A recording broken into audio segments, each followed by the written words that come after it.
1977, the minimum wage is increased to $2.30 an hour. Star Wars is directed by George Lucas. It's released, revolutionizing the film industry and becoming a cultural phenomenon. The Apple computer was incorporated by Steve Jobs and Steve Wozniak, marking the beginning of the personal computer revolution. In politics, Jimmy Carter was inaugurated as the 39th President of the United States, succeeding Gerald Ford. In music, punk rock continued to gain momentum with bands like the Sex Pistols, the Clash, the Ramones, releasing influential albums. Disco dominated the charts with hits from artists like Donna Summer, Bee Gees, and Chic. Pop music saw success with releases from groups such as Fleetwood Mac, ABBA, and Stevie Wonder. Reggae continued to gain international recognition with the release of Exodus by Bob Marley and the Wailers. Prog rock bands like Pink Floyd and Yes continued to produce acclaimed albums like Going for the One and Animals. New wave music began to rise with bands like the Talking Heads and Blondie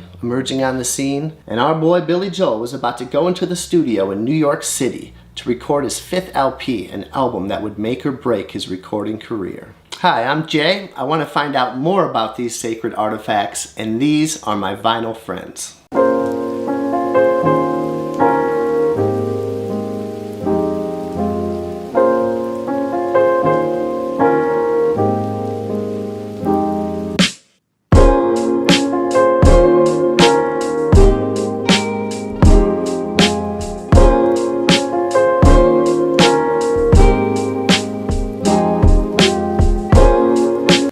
On this channel, I take deep dives on some records that I know and love and some records that I'm experiencing for the very first time. On this episode, we are going to get to know The Stranger by Billy Joel.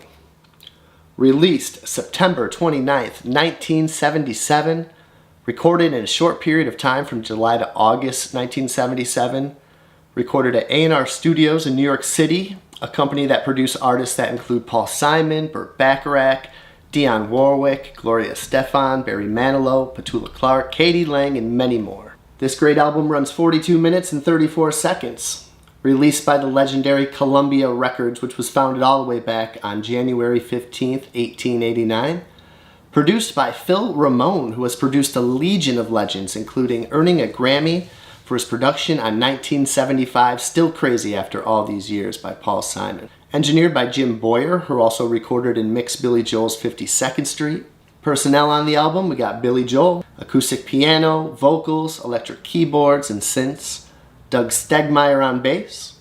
Liberty DeVito bringing the power on the drums. Richie Cantina, tenor and saxophones and clarinet, flute and organ. And Mr. Steve Kahn on the 6 and 12 string acoustic guitars. Hiram Bullock on the electric guitar.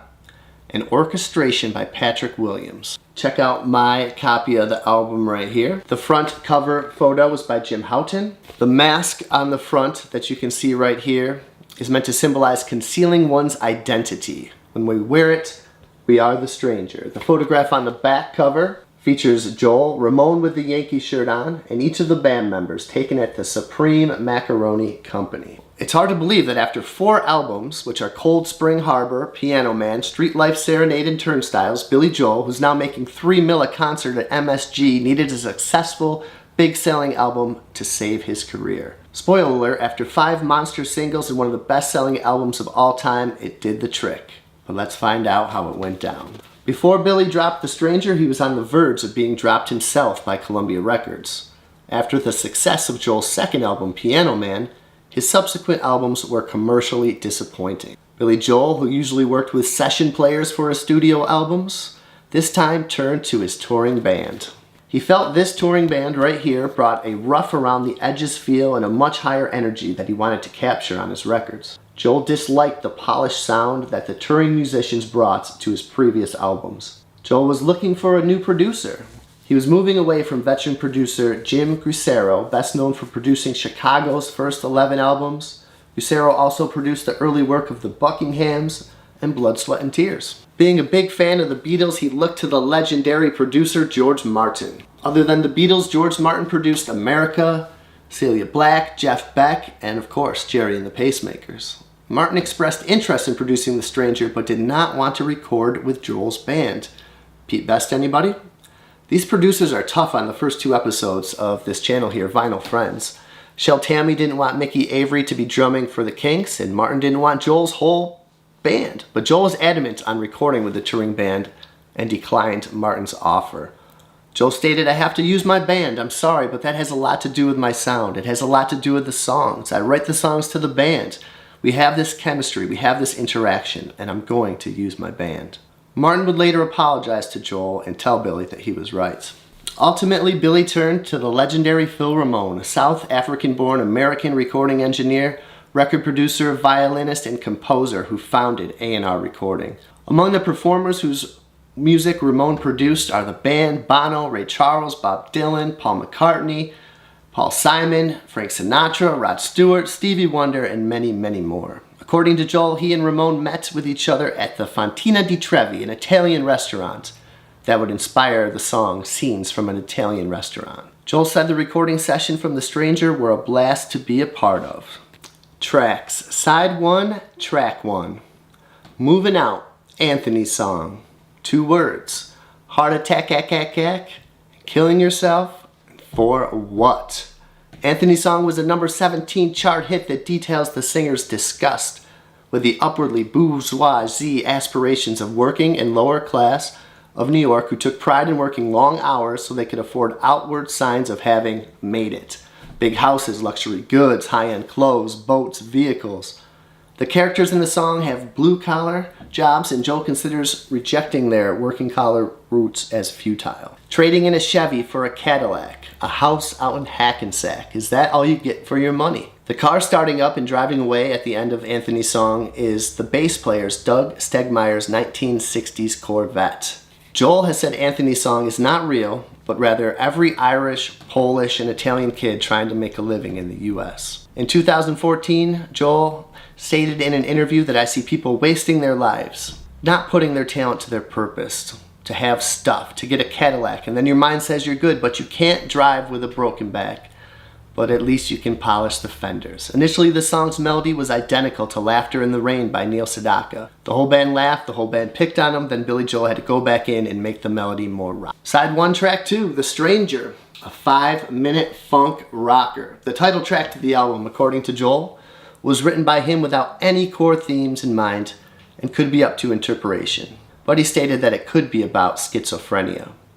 Billy wanted his whistle to be played by a wind instrument, but producer Phil Ramone persuaded him to keep it in and use his whistle in the final cut. It was Joel's homage to Carl Jung's definition of the psychology archetype known as the shadow, which is an unconscious aspect of the personality that doesn't correspond with the ego ideal, leading the ego to resist and project the shadow, leading it to a conflict. In short, the shadow, or stranger, is the self's blind spot, the part the ego does not want to acknowledge, the other side of our lovers, the other side of ourselves. An untitled 2-minute instrumental hidden track reprise of the song is featured at the end of the album after the final track, Everybody Has a Dream. The Stranger has been sampled, most notably by Snoop Doggy Dogg in his song, The Shiznit. We hardly know the person we think we know. We hardly know ourselves. According to Joel, another inspiration for the song was his half-hearted suicide attempt at age 21. He tried to end his life by drinking furniture polish, as it revealed the dark side of his personality that wasn't readily apparent. Side 1, Track 3, Just the Way You Are. Released as the album's second single in November 1977, a sweet ballad about unconditional love. Joel's first gold single in the US. Some of the background to Just the Way You Are, Joel has shared that the melody and chord structure came to him while he was dreaming, forgotten, and then back to him in a business meeting. Other songs you asked that were dreamt?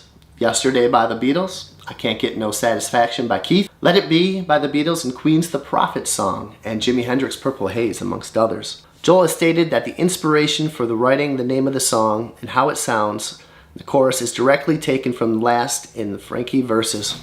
Joel has stated that the inspiration for writing the name of the song and how it sounds in the chorus was directly taken from the last line in the Frankie Valli Four Seasons song album Ragdoll, which also influenced Uptown Girl. And I did pick this album up for the video. Written for his first wife and business manager at the time, Elizabeth Weber. The band and Joel didn't like it at first and almost left it completely off the album. Linda Ronstadt and Phoebe Snow both convinced Joel to include it. Joel and Weber divorced in 1982, and Joel disliked playing the song live. Side 1, track 4, We Know It, We Love It, scenes from an Italian restaurant. Getting hungry and thirsty just thinking about Brenda and Eddie. Rolling Stone magazine's 324th GOAT song of all time in 1921. Joel cited Abbey Road Side 2 as a primary musical influence on the song. At 7 minutes and 37 seconds, it's Billy Joel's longest studio track. Inspired by a couple of places, according to Joel. And what might those places be? The Fontina di Trevi, West 57th Street across from Carnegie Hall, and Benito to Mulberry Street in Little Italy. It's a melody of distinct pieces, fragments of unfinished songs united. A bottle of red, a bottle of white, whatever kind of mood you're in tonight. Actually spoken to him by a waiter at the Fontina di Trevi. Side 2, track 1, Vienna. My favorite song on the whole album. Initially released as a B-side to Just the Way You Are. The song's popularity continued to grow in the decades following its release. It's Billy Joel's 4th most streamed song. It has 450 million streams on Spotify alone. Lyrically, Joel was inspired by visiting the city of Vienna and his father, who left Joel when he was but a child. Helmut Joel went back to Europe and was never heard from again. Vienna, Austria, to be exact. Joel has stated that Vienna is a metaphor for old age, but subconsciously could be about his father. Speaking more broadly about Vienna's message in 2008, Joel stated that you don't have to squeeze your whole life into your 20s and 30s trying to make it, trying to achieve that American dream, getting in the rat race and killing yourself. I know I'm against that. You have your whole life to live, and I kind of used Vienna as a metaphor. There is a reason for being old, a purpose. He also said that we treat our old people in this country pretty badly. We put them in rest homes. We kind of kick them under the rug and pretend that they do not exist. The people of Vienna don't feel like that. In a lot of the older places in the world, they value their older people, and they can still be a part of the community. This is a terrific idea, I thought, that old people are useful, and that means I don't have to worry so much about getting old. Vienna waits for you. It reminds me of my grandpa said his hardest job was sitting on the couch after retirement. I'll never forget that. Side 2, track 2, Only, The Good Die Young, the 3rd of the 5 singles on the album. Controversial for its time, of course, in 1977 for its lyrics with the POV of a young man trying to have sex with a Catholic schoolgirl. Inspired by Joel's high school love interest, Virginia Callahan. Concerning premarital sex, with a Catholic girl, Billy Joel says, "You start much too late, it comes down to fate, I might as well be the one." Attempts to censor the song, of course, made it more popular, and it shot right up the charts the minute it was banned. Joel said that part of the lyrics that the critics missed was that the boy failed to get the girl. In 2023, Joel said of the song, "It's occurred to me recently that I'm really trying to talk some poor innocent woman into losing her virginity because of my lust." It's kind of a selfish song, like who cares what happens to you? What about what I want? But on the other hand, it was of its time. This was writing in the mid-70s and I was trying to seduce girls. Why bullshit about it? I suppose if I was Billy Joel, I'd be doing the same thing. Side 2, track 3, She's Always a Woman. A little bit more sweeter, right? Joel wrote this song for his then wife, Elizabeth Weber. She had taken over his management and put his financial affairs in order because Joel had previously signed some bad deals. She had a reputation as a cold and ruthless woman within the music industry, excelling at a job normally held by men. Of course, I mentioned they would divorce in 1972. It's a song about being in love with a woman to the point of falling for her quirks as well, which I feel is needed, and vice versa. Influenced by Gordon Lightfoot and his mellow acoustic ballads, the song is written in her defense. Like, she can do this to you, she can do that to you, but she's always a woman to me. Joel said, "That's the point of the song. They're bitching about her, and I'm saying, you can bitch all you want. She's great at business, and when she comes home, she's a woman to me." Joel nixed the song, of course, in concerts for many years after their divorce in 1982, but it has since been reinstated to his set list. Side 2, track 4, Get It Right the First Time. In 2008, Joel said, "It's almost a funky disco beat. It was written as relief to the strength of the other songs. A good problem to have, I'd say." Joel said, "We thought we needed to have just a little breath," which is really all it is, it's breathing. The band did not get it right the first time, ironically. It took many attempts to get this song right, and it wasn't finished until the very end of the recording process. Thematically, the song is about making a good first impression for someone. to seize the moment, to make the most of your opportunity. Do not flub the encounter because that chance will not come again. Side 2, track 5, the last listed track, Everybody Has a Dream. A soulful, slightly spiritual song. Originally written in 1971, it was supposed to be on Cold Springs Harbor. But in 2016, Joel explained originally he wrote Everybody Has a Dream in 4/4 time, similar to a James Taylor song. But he slowed it down to 6/8 time to give it that nice gospel feel. Backed on vocals by Phoebe Snow, Patty Austin, Lady Graves, and Gwen Guthrie. Everybody Has a Dream has only been performed a handful of times, including a 1977 sound check and a 1991 benefit concert in Montauk. And then, of course, the Stranger reprise, an untitled hidden track, Everybody Has a Dream, a callback to the seriousness of the previous songs. The Stranger spent 17 weeks in varying positions within Billboard 200 charts top 10 albums. First entering at the bottom position, January 21, 1978. A month later, February 18th, the album reached its peak of number 2 and remained there for 6 more weeks. It remains one of Joel's best-selling original studio albums, achieving diamond status, 10 million units, and surpassed Simon & Garfunkel's Bridge Over Troubled Waters as Columbia's best-selling album of all time. So what are my takeaways? I've always been a Billy Joel's greatest hits kind of guy. Let it play, the whole thing. Other than The Stranger, I've stayed away from exploring his full albums, particularly Turnstiles and 52nd Street. The covers just didn't make me want to dig in more, but that's changed now. And I can't wait to dig into the rest of Billy Joel's discography when hopefully I come across him in stores or yard sales. This classic album is no longer a stranger to me. It's another one of my vinyl friends, and I hope you are too. Thanks, Billy. Let me know what you think, guys, and I'll see you on the next video.